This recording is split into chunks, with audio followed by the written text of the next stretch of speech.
Good morning students.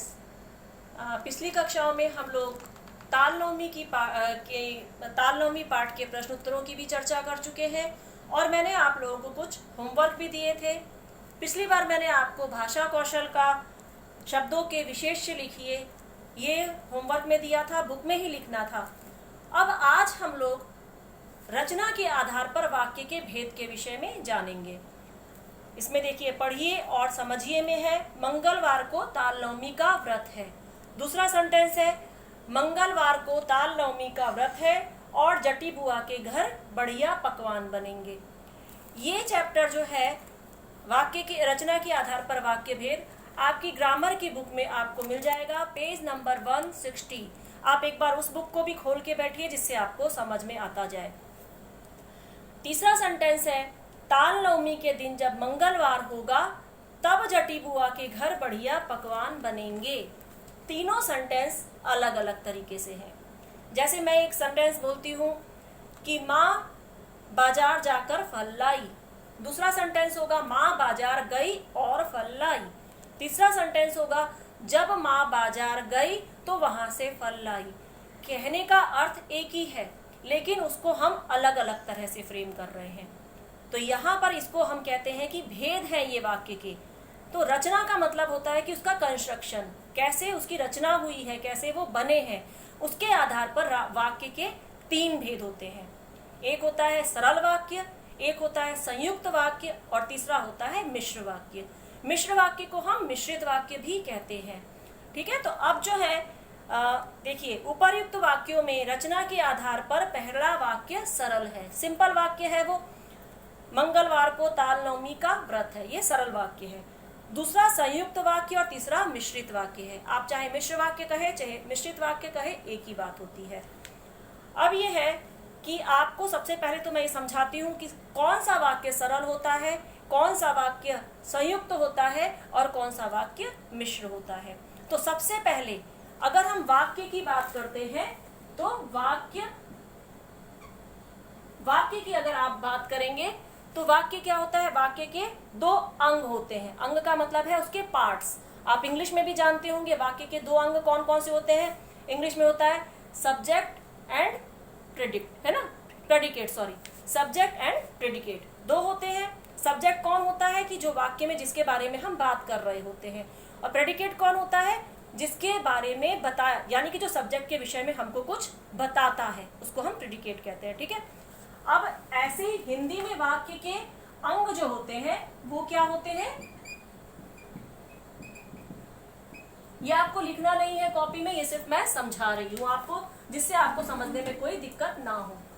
इसका वाक्य के अंग जो होते हैं, पहला होता है उद्देश्य जिसको हम क्या कहते हैं, सब्जेक्ट, और दूसरा होता है विधेय जिसको हम कहते हैं प्रेडिकेट। ठीक है, तो ये हो गए उद्देश्य और विधेय।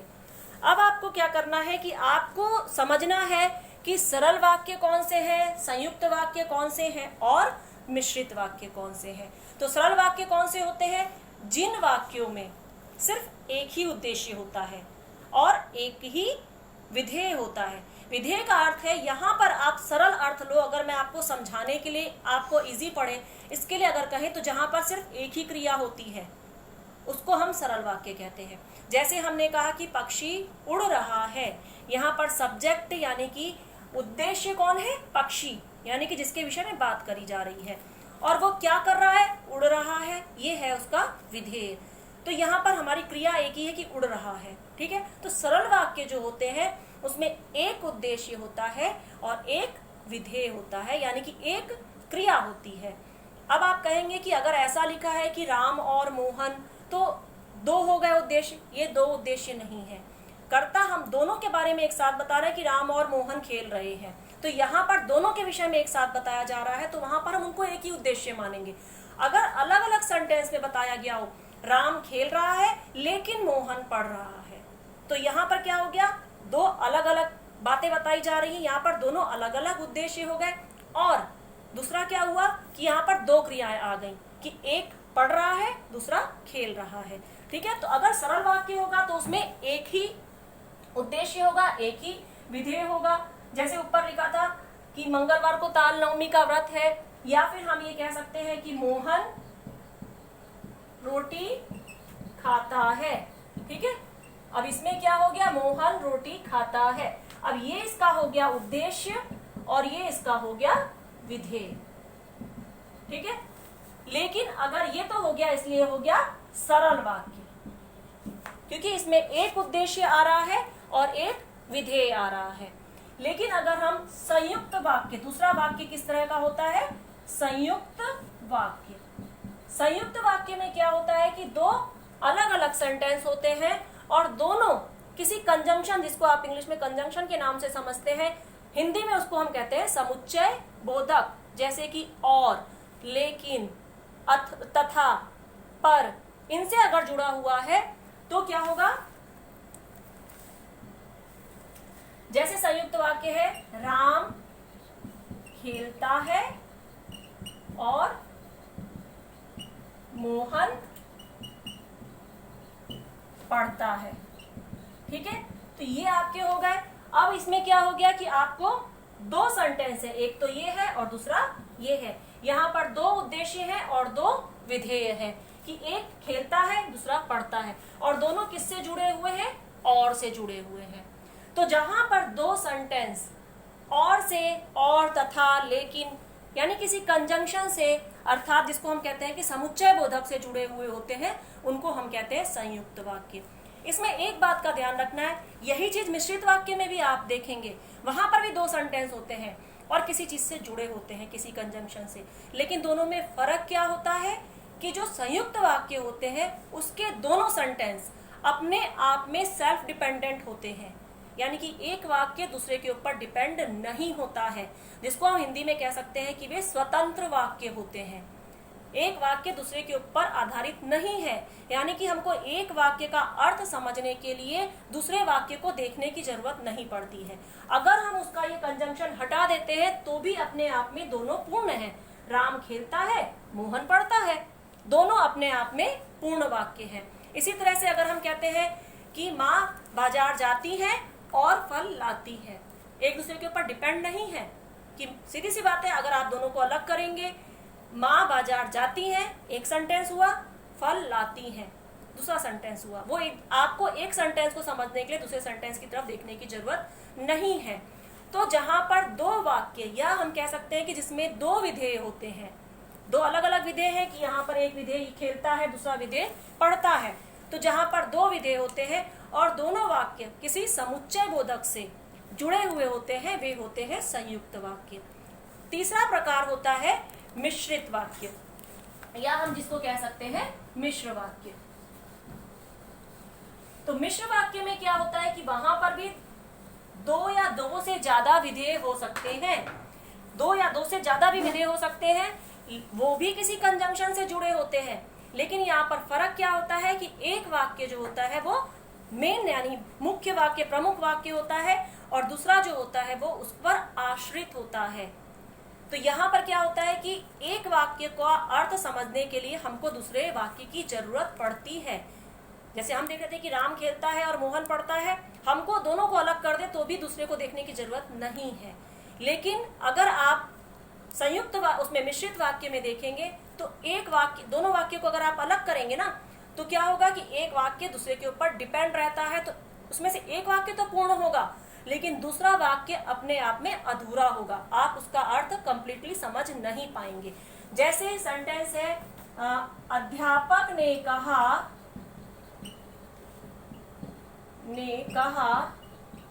कि अपना कार्य पूरा करो। ठीक है, अब यहाँ पर एक सेंटेंस है अध्यापक ने कहा, दूसरा सेंटेंस है अपना कार्य पूरा करो। अब ये दोनों जुड़े किससे हैं, की से। अब अगर हम इसको हटा देते हैं या हम इसको देखते हैं अपना कार्य पूरा करो, तो आपको पूरा सेंटेंस समझ में आ रहा है। लेकिन अगर सिर्फ ये सेंटेंस देखें अध्यापक ने कहा, तो अध्यापक ने क्या कहा नहीं पता हमको कि क्या कहा, यानी कि अध्यापक ने क्या कहा ये समझने के लिए हमें दूसरे वाक्य के ऊपर नजर डालनी ही पड़ेगी, उसके बिना वो वाक्य अधूरा है। तो इस तरह के जो सेंटेंस होते हैं उन्हें कहते हैं मिश्र वाक्य या मिश्रित वाक्य। ठीक है, तो जहां पर एक प्रधान वाक्य और दूसरे आश्रित उपवाक्य होते हैं। एक प्रधान उपवाक्य, दूसरा आश्रित उपवाक्य होते हैं, वहां पर मिश्रित होता है। यहाँ पर क्या है कि जैसे आप ये कह सकते हैं कि पहले हमने समझाया था कि माँ बाजार गई और फल लाई। दूसरा सेंटेंस हमने अगर बोला कि जब माँ बाजार जाती है तब फल लेकर आती है। अब अगर आपने दोनों सेंटेंस को अलग किया तो फल लाती है तो ठीक है, लेकिन आगे का सेंटेंस जब माँ बाजार जाती है तो क्या क्या होता है? जब बाजार जाती है तो फल लाती है, सब्जी लाती है, कहीं घूमने चली जाती है, क्या हो जाता है हमको नहीं पता है। तो यहाँ पर इस तरह के जो सेंटेंस होते हैं उन्हें हम मिश्र वाक्य कहते हैं या मिश्रित वाक्य कहते हैं।